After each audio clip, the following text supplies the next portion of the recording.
I'd start with a little story of an engineer who decided to retire and go back to the village where his brother lived, who was a farmer. And he went back. He had had a great career as an engineer, had climbed the organizational ladder. Now he is retired. He decided he's also going to go into agriculture. And he got land, planted corn as his farmer had planted corn. But after his neighbor, the farmer, had planted his corn, the engineer noticed that this gentleman was not taking sufficient care of his crops.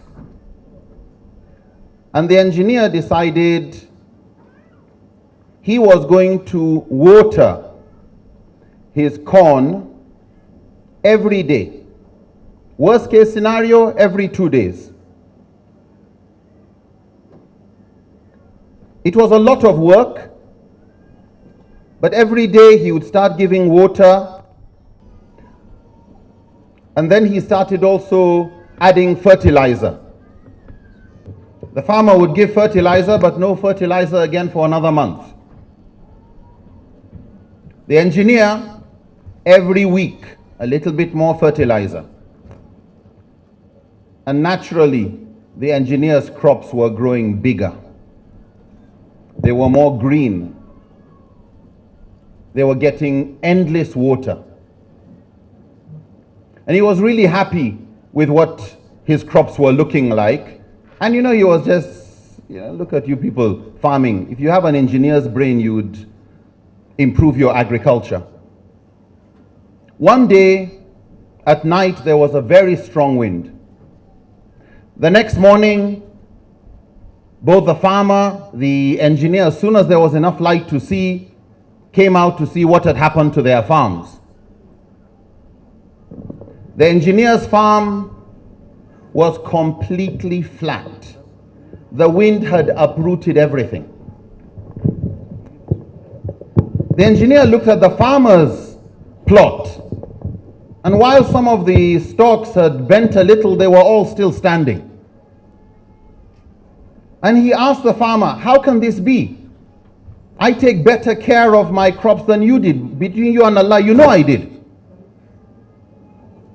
And farmer said, the problem with your method is you give your crops so much water that there's no incentive for them to send their roots down.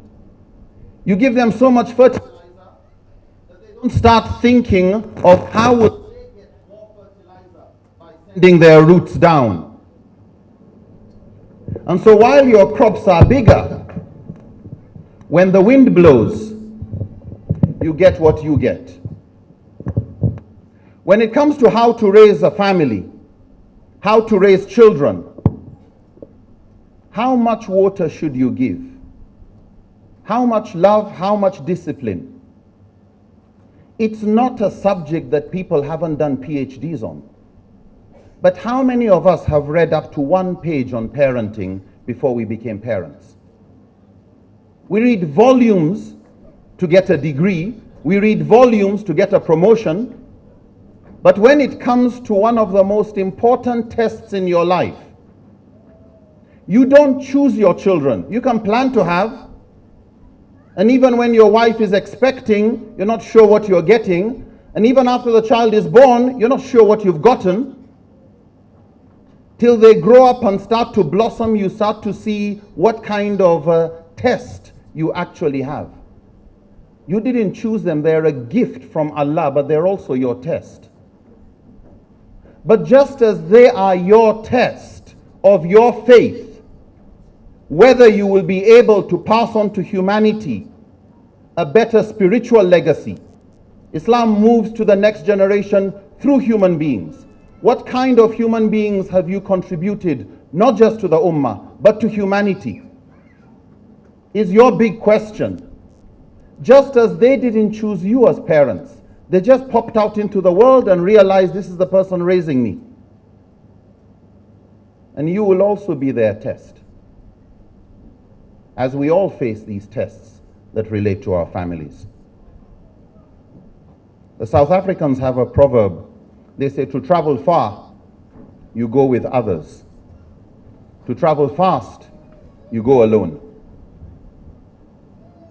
To travel far, you go with others. To travel fast, you go alone. Mufti Menk said something, and anybody who studies parenting will tell you exactly the same thing. The most important factor in parenting and child upbringing is the relationship between the husband and the wife. And so while we would like to talk about how do we raise these children, do not forget to travel with the other. So the big question is, how do you travel far with your husband, with your wife?